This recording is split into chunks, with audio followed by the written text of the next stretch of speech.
오늘은 전설적인 투자자들이 계좌를 불리기 위해 반드시 사용했던 자금 관리의 꽃 피라미딩 기법에 대해 심도 있는 강의를 진행하겠습니다. 피라미딩이라는 용어 아마 한 번쯤은 들어보셨을 겁니다. 이 기법은 주가의 추세가 내가 예상한 방향으로 유리하게 진행될 때에만 포지션의 규모를 점진적으로 늘려가는 전략입니다. 즉, 내가 진입한 종목이 이미 수익을 내고 있을 때 그 승률이 입증된 방향으로 베팅을 더 키우는 것이죠. 우리가 흔히 접하는 물타기와 비교하면 이해가 빠를 것입니다.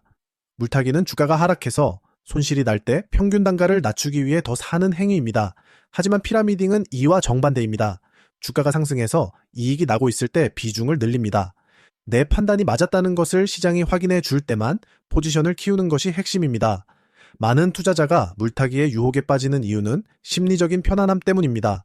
손실 중인 종목을 더 사면 장부상의 손실률이 줄어들고 본전까지만 오면 좋겠다는 희망을 갖게 되죠. 하지만 리버모어는 말했습니다. 시장이 당신의 판단이 틀렸다고 말할 때 고집을 부리는 것이야말로 파산의 지름길이라고 말입니다. 피라미딩은 이와 달리 시장의 흐름에 순응하며 이기는 싸움에 판돈을 거는 정석적인 전략입니다.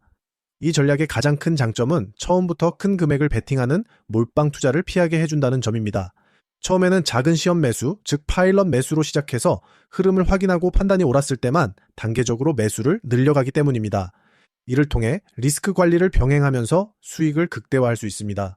만약 처음 판단이 틀렸다면 추가 매수 대신 즉시 손절하여 아주 작은 손실로 마무리할 수 있는 것이죠. 이제 피라미딩의 구체적인 기본 원칙 두 가지를 더 자세히 설명해 드리겠습니다. 첫 번째 원칙은 확인된 추세에서만 추가 매수를 집행하는 것입니다. 단순히 주가가 저렴해 보여서 혹은 막연히 오를 것 같아서가 아닙니다. 이미 주가가 명확한 추세적 상승을 보이고 있을 때만 사용합니다.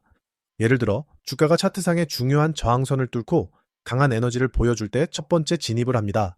이후에도 주가가 전고점을 넘어서며 상승 추세를 견고하게 유지할 때만 다음 단계의 매수를 고려하는 것이 원칙입니다. 반대로 예상이 빗나가서 손실이 난다면 절대로 추가 매수를 하지 않고 즉시 손절해야 합니다. 두 번째 원칙은 점진적으로 줄어드는 비중의 법칙입니다. 이 부분이 오늘 강의에서 가장 중요한 수학적 포인트입니다. 추가 매수를 할 때 매번 같은 수량을 사는 것이 아니라 갈수록 매수 규모를 줄여야 합니다. 구체적인 예를 들어보겠습니다. 만약 여러분이 초기 진입 시에 100주를 매입했다면 두 번째 진입에는 70주, 세 번째에는 50주씩으로 매수량을 줄여나가는 것입니다. 왜 이렇게 복잡하게 계산해야 할까요? 수량을 줄이지 않고 똑같이 사게 되면 평균 매수가가 너무 빠르게 위로 끌어올려지기 때문입니다. 주가가 조금만 흔들려도 전체 포지션이 곧바로 마이너스로 돌아설 수 있는 위험이 생기는 것이죠. 전체 물량의 대부분을 가장 낮은 가격대에서 확보하고 위로 올라갈수록 비중을 줄임으로써 평균 단가의 급격한 상승을 막아야 합니다. 이것이 바로 추세 후반부에 발생할 수 있는 돌발 리스크를 완화하는 진정한 자금 관리의 지혜입니다.